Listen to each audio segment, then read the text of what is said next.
10 लाख चूँकि वहाँ पे एग्ज़ाम देने आ गए तो इसलिए फैक्ट्रियाँ खुल गई। वो 10 लाख को देखते हैं, वो 1000 को नहीं देखते हैं। आज सोशल मीडिया का बहुत ज़्यादा इस्तेमाल हो रहा है, चाहे वो ब्यूरोक्रेट्स हों या फिर और भी कोई हो, एक सेलिब्रिटी की तरह खुद को साबित करने की कोशिश हो रही है। इसे आप सही मानते हैं? पुणे में गुजरात से एक भी कैंडिडेट नहीं आता था। जो 83 में एक भी नहीं आते थे, क्योंकि वहाँ युवा जो होता है वो चुनौती लेना चाहता है, आगे बढ़ना चाहता है। और 83 से लेकर 2017 तक करीब 34 गैप एनालिसिस। नमस्कार, मेरा नाम है जयपाल और आप इस वक्त देख रहे हैं खबर तक मीडिया। नौकरशाही को बहुत करीब से आपने देखा होगा। एक डीएम जब अपनी कुर्सी पर बैठता है और आप कार्यालय यानी कलेक्ट्रेट जब जाते हैं तब क्या धाक होती है, और उसके बाद सेवाएं जब समाप्त होती हैं तब एक नौकरशाह किस रूप में रहते हैं और कैसे अपना जीवन जीते हैं, इन सब के बारे में बताएंगे। और आईएएस ऑफिसर हैं जिन्होंने कई जगहों पर सेवाएं दी, बिहार के रहने वाले और यूपी में अपनी सेवाएं देकर आज भी कुछ न कुछ समाज के लिए एक योगदान दे रहे हैं। तो स्वागत करते हैं सर। अपना परिचय आप खुद ही दर्शकों तक दें। नमस्कार, मैं अरुण कुमार सिन्हा और बिहार नालंदा का रहने वाला हूँ। पढ़ाई लिखाई बिहार में हुई, कुछ दिल्ली में हुई, और पहली नौकरी हमने रेलवे में की थी। IRAC एक सेवा होती है उसमें। फिर 1983 में उत्तर प्रदेश में IAS वाले यूपी कैडर में आया मैं, और 83 से लेकर 2017 तक करीब 34 साल मैंने उत्तर प्रदेश में सेवाएं दी। लंबा अनुभव रहा आपका, लेकिन अभी जो जिस तरीके के लोगों को कहा जा रहा है कि वो आईएएस की फैक्ट्री बनाने वाली जगह है, कोई वहाँ पे जाए और उसके बाद वो चीज़ें निकलें। आपने देखा होगा जब दिल्ली में जिस तरीके से डूब के छात्र मर जा रहे हैं, ऐसी स्थिति में आपको क्या लगता है? क्योंकि आप ब्यूरोक्रेसी में रहे, लंबा अनुभव रहा, तो जब आप देखते हैं कि वो सपना लेकर जब गाँव का कोई लड़का जा रहा है और डूब के मर जा रहा है या करंट लग जा रहा है मर जा रहा है, ऐसी सिचुएशन परेशान कर। देखिए, युवा जो होता है वो चुनौती लेना चाहता है, आगे बढ़ना चाहता है और अपने को डेवलप करना चाहता है अच्छी जगह, तो इसलिए उसके लिए वो फिट भी रहता है। तो लेकिन चुनौतियां जो है, जैसे हम लोग जब शुरुआत किए, जब हम लोग पढ़ते थे और आज में बहुत फ़र्क आया है। हम लोग के समय 80 में कोचिंग वगैरह की व्यवस्था नहीं थी, न उसकी आवश्यकता मानी जाती थी कि आप पढ़ाई में ठीक हैं, मेहनत करते हैं और आपका भाग्य साथ देता है तो आप सर्विस में आ जाते हैं। लेकिन ओवर द ईयर्स, जैसे अभी हम लोग बात कर रहे हैं सिविल सर्विसेज की, तो सिविल सर्विसेज में इस समय जैसे 10 लाख कैंडिडेट वहाँ अप्लाई करते हैं और उसमें से 1000 सेलेक्ट होता है, उसमें से भी 180 IAS में आते हैं।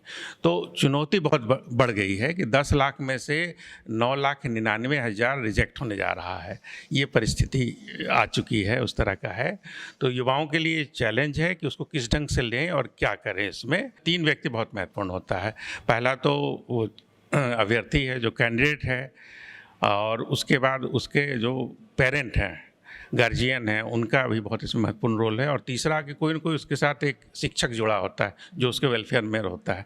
इन तीनों की भूमिका रहती है, क्योंकि जो अभ्यर्थी उसका अनुभव नहीं है, इन बाकी दोनों के पास अनुभव है, दुनिया की समझ ज़्यादा है।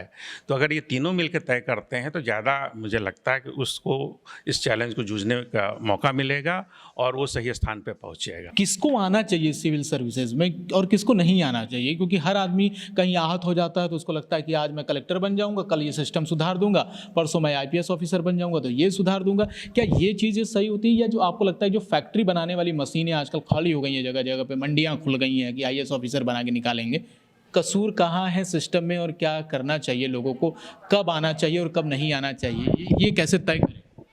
देखिए, इसमें ये जो आप कह रहे हैं ना कि फैक्ट्रियाँ और ये सब कहीं नहीं है, ये तो कमर्शियलाइज हो गया है चीज़ को। आपको पता है कि 1000 कैंडिडेट ही आएंगे, 10 लाख चूँकि वहाँ पे एग्ज़ाम देने आ गए तो इसलिए फैक्ट्रियाँ खुल गई। वो 10 लाख को देखते हैं, वो 1000 को नहीं देखते हैं। हम लोग जब परीक्षा देते थे 83 में तो उसमें भी 1000 आते थे, लेकिन उसमें वो 4-5 लाख 3 लाख लोग से ही वो 1000 छट के आता था। तो इसलिए फैक्ट्री आ गई कि एक बहुत बड़ा अपॉर्चुनिटी लोगों को दिखता है कि हम 10 लाख को देंगे, सेलेक्ट देखिए 1000 होगा। तो खैर ये अलग एक बात है, ये हमेशा इस तरह का सिस्टम रहेगा। इसमें जो सावधानी है, इसलिए मैंने कहा 3 व्यक्ति, अगर वो अभ्यर्थी और उसको ये सपोर्ट मिलता है, और सबसे बड़ी बात है कि उसको कैसे पता है कि मैं किसके लिए फिट हूँ। अगर वो सरकारी नौकरी के लिए सोच रहा है तो उसमें वो किस चीज़ में फिट है वो परीक्षा देने के बाद ही पता चलता है। तो इसके लिए फिर ये है जो चीज़ आती है कि आपको प्लान ए रखना होगा कि आपने सोचा कि हाँ मैं सिविल सर्विसेज परीक्षा दूंगा, आप परीक्षा देंगे। पहली बार जब परीक्षा देंगे तो आप अपने को बेंचमार्क करेंगे कि मैं कहाँ खड़ा हो रहा हूँ। और अगर आप 10 लाख में 50,000 के बाहर हैं तो इसका मतलब है कि आप बहुत गलत जगह पे हैं या टफ है।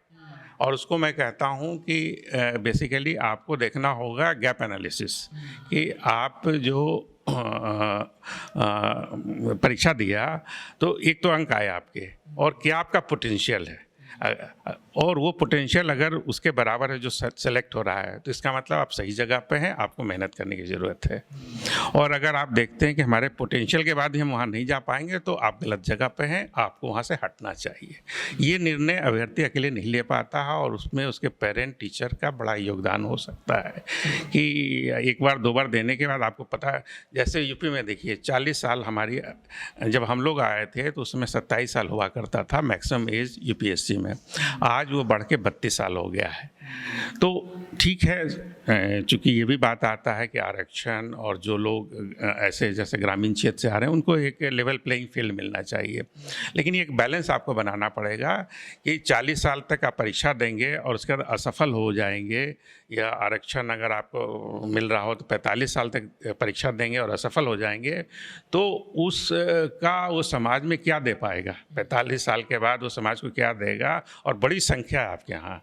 तो इन बातों को वो अभ्यर्थी तो नहीं सोचेगा, ये तो है जो नीति निर्माता हैं, जो नीतियाँ बना रहे हैं, उनको ही सोचने की बात है कि कैसे हम अपने यूथ के एनर्जी को चैनलाइज करें और उसको अपने देश के आगे बढ़ाने में सर, आप भी बिहार से आते हैं और हिंदी बेल्ट के लोग इतने परेशान क्यों होते हैं कि उनको सिविल सर्विसेज में ही जाना है? राजस्थान, बिहार, उत्तर प्रदेश, ये बेल्ट क्यों इतना परेशान होता है? आप क्या कारण मानते हैं? इसमें मैं जहाँ तक समझता हूँ कि दो बातें बड़ी खास नज़र आती है। एक तो होता क्या है कि जो आप परिवेश में देखते हैं, जैसे यहाँ पे सरकारी सेवा को बड़ा ग्लैमराइज करके देखा जाता है। मैं अपना उदाहरण ही दूंगा कि हम लोग जब बिहार में पढ़ते थे तो हमारे जैसे घर के पेरेंट भी थे तो कहते थे कलेक्टर बनना है। तो बच्चा क्या होता है, वो पेरेंट को खुश करना चाहता है और उसके हिसाब से आदमी सोचता है कि क्या हमें आगे करना है। तो यहाँ का माहौल कुछ ऐसा है, एक बड़ा रिस्पेक्ट है सरकारी सेवा के बारे में। ज़माने में गुजरात से एक भी कैंडिडेट नहीं आता था, जो 83 में एक भी नहीं आते थे, क्योंकि वहाँ समाज में जो स्थिति बनी हुई थी वहाँ सरकारी सेवा का वो अट्रैक्शन नहीं था। लेकिन नॉर्थ इंडिया में ये अट्रैक्शन उस समय भी था और अभी भी दिखाई देता है कि वो है। तो एक कारण तो वो भी है। आप जब सर्विस में आए वो ग्लैमर आपको दिखा, आपको लगा कि सच में जो ग्लैमर माहौल बन रहा है बाहर वो है वाकई में, या कुछ चीज़ें हैं जो नहीं समझ में आती हैं अंदर आने के बाद सिस्टम में? देखिए, इसमें दो पार्ट है। एक पार्ट तो वो है कि आप बाहर से जो देखते हैं, फिर जब आप इसकी तैयारी करते हैं तो आपको बहुत सी जानकारी बढ़ती है, अनुभव बढ़ता है। जैसे अभी मैं कह रहा था ना कि कोई असफल होता है, अगर सिविल सर्विसेज की तैयारी उसने की है तो उसका व्यक्तित्व बढ़ता है, बहुत सी बातें सीखता है। यहाँ असफल होने के बाद भी वो बहुत सी चीज़ें उसमें रहती है जो उसको आगे बढ़ाएगा, तो वो एक उसका पॉजिटिव साइड है। तो आजकल यूपीएससी के नए नए गुरु भी निकल के आए हैं, आप देखते होंगे सोशल मीडिया पे काफ़ी वायरल होते हैं, उनके लिए आप क्या कहना चाहेंगे? नहीं, गुरु को हम लोग, गुरु ऐसे हैं कि वो किसी की बात क्यों सुनेंगे और उनको हम क्या कह सकते हैं। लेकिन मैं अभ्यर्थियों के बारे में ज़्यादा सोचता हूँ कि उनको मतलब सावधानी के साथ चलना चाहिए इसमें, और अपना विवेक भी इस्तेमाल करना चाहिए, क्योंकि आप अगर सफल तभी तो होंगे जब आपके पास वो विवेक होगा, सही निर्णय लेने की क्षमता होगी, तभी आप एक लगता है वो करना चाहिए। ब्यूरोक्रेट्स देने के बावजूद भी यूपी और बिहार इतने पिछड़े क्यों हैं सर? क्या कारण आप मानते हैं? क्यों अधिकारी जब वहाँ से निकलते हैं फिर उस तरफ देखते नहीं, या वो विकास नहीं हो पाया इतने लंबे अरसे के बाद, और इतने ज़्यादा ब्यूरोक्रेट देने के बावजूद भी ये हाल है? बहुत सारे लोग इस पर चर्चा करते हैं और फिर दबी जुबान में चुप होकर रह जाते हैं। देखिए, इसमें भी आप ले लीजिए, यूपी में हम लोग 25 करोड़ लोग रहते हैं, तो यहाँ पे 500 आईएएस अधिकारी, या सरकार के पास जैसे यहाँ पे 10 लाख कर्मचारी, इनका एक अलग भूमिका है।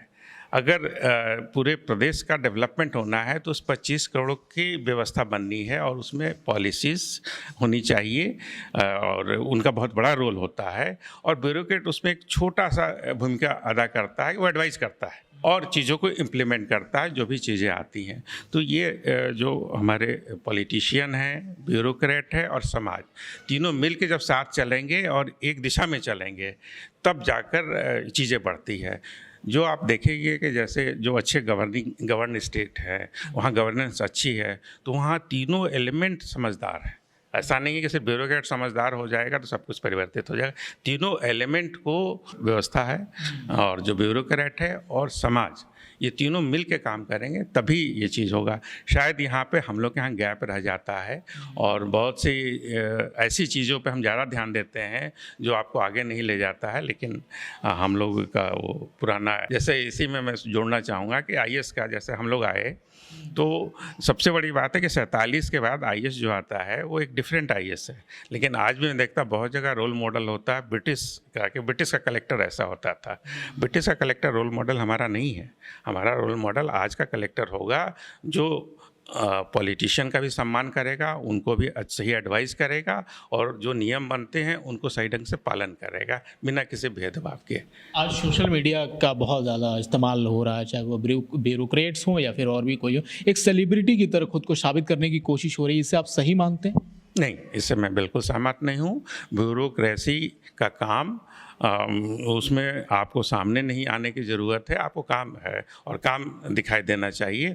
और सही बात है कि नीति निर्धारक जो है वो सामने रहेगा, जिम्मेदारी है। सही हुआ तब भी उसी की उसको मिला और गलत हुआ तब भी हुआ। ब्यूरोक्रेट तो उसको एडवाइस कर रहा है, तो उसको उतना ही मैं समझता हूँ उसकी भूमिका है। और ये गलत है जो आज लोग समझते हैं कि नहीं ब्यूरोक्रेट ही सब कुछ कर सकता है, ये गलत। मैं इससे बिल्कुल सहमत नहीं। अभी तैयारी कर रहे हैं बहुत सारे लोग जो प्रतियोगी परीक्षा की तैयारी में हैं, सिविल सर्वेंट के, वो आपको सुन रहे होंगे, तो उनके लिए आपकी एडवाइस क्या होगी? वो कई बातों से आपके सहमत भी होंगे, कई बातों से सहमत नहीं भी होंगे, लेकिन उनको क्या एडवाइस आप देना चाहेंगे? सबसे बड़ी एडवाइस तो यही रहेगी कि देखिए, आप जिस चीज़ के लिए कीजिए, अगर आपको लगता है कि इस सरकारी सेवा में मैं कुछ कंट्रीब्यूट करूंगा और कुछ चीज़ें अच्छा करूंगा, और यथार्थ को भी समझते हुए, क्योंकि आप वहाँ पे 35 साल काम करेंगे, पूरा जीवन आपका उसी में जाएगा, तो जब आप उससे निकलेंगे तो आपके पास कुछ होना चाहिए, आपके पास संतुष्टि होनी चाहिए, आपके पास खुशी होनी चाहिए कि मैं जो सोच के आया था इस सेवा में उसको कुछ हद तक कर पाया। तो वो चीज़ देख लीजिए कि आपकी रिक्वायरमेंट क्या है। दो महत्वपूर्ण सवाल और हैं कि एक तो आप आरक्षण को क्या मानते हैं कि ब्यूरोक्रेसी में जो आरक्षण का है जो चल रहा है वही रहना चाहिए, उसमें कुछ फेरबदल करनी चाहिए, और दूसरा जो महत्वपूर्ण सवाल ये है कि अब आगे का फ्यूचर क्या होगा, ब्यूरोक्रेसी को आप कैसे देखते हैं? आरक्षण में व्यवस्था ही बनी है कि लेवल प्लेइंग फील्ड हम दिया जाना है और सबको एक व्यवस्था ऐसी बने कि कोई उसमें पिछड़ ना जाए। तो उसके हिसाब से ये आया है और उसी हिसाब से ये चलेगा। जब तक इसकी आवश्यकता महसूस होती है तब तक इसको रखा जाना है। और सही बात है कि जल्द से जल्द, क्योंकि आरक्षण है इसका मतलब समानता नहीं आई है, सब एक जगह न पहुंच पाए हैं। तो ये एक चैलेंज है कि इसको न्यूनतम समय में हमें उस लेवल पे जाना है कि जब आरक्षण की आवश्यकता ना हो। के लिए तो उनको एडवाइज ही करना है और उसमें वो बातें देखनी है कि जो भी नियम कानून बने, जब आप इम्प्लीमेंट करते हैं तो उसको बिना भेदभाव के आप इम्प्लीमेंट करें। जब आप नीति नियम बनाने में एडवाइस करते हैं तो उसमें भी आपका जो अनुभव है और एक ओवरऑल जो देश का विकास और बेटर गवर्नेंस हो रहा, उन बातों को ध्यान में रखते हुए। पॉलिसी मेकिंग डिसीजन में वो रहे होंगे, लेकिन आपको लगता है कि वो जो पॉलिसी बनाई जाती है वाकई में उन लोगों के लिए बनती है या पहुंच पाती है, या बंद कमरे में जो बातचीत होती है वो कहीं इम्प्लीमेंट होते हुए बदल जाती है, वो पूरा स्वरूप ही बदल जाता है? कई बार ऐसा देखने को भी मिलता है। गुड गवर्नेंस के जो एलिमेंट है अगर वो मौजूद होंगे तभी चीज़ें बढ़ेंगी। तो पॉलिसी इटसेल्फ, जैसे आप दूध ले आएंगे तो दूध को अगर ऐसे बर्तन में रख देंगे जो गंदा है तो वो फटेगा। तो बहुत सी सारे फैक्टर को आपको ध्यान में रखना है और तब जाकर वो चीज़ें इम्प्लीमेंट होती है।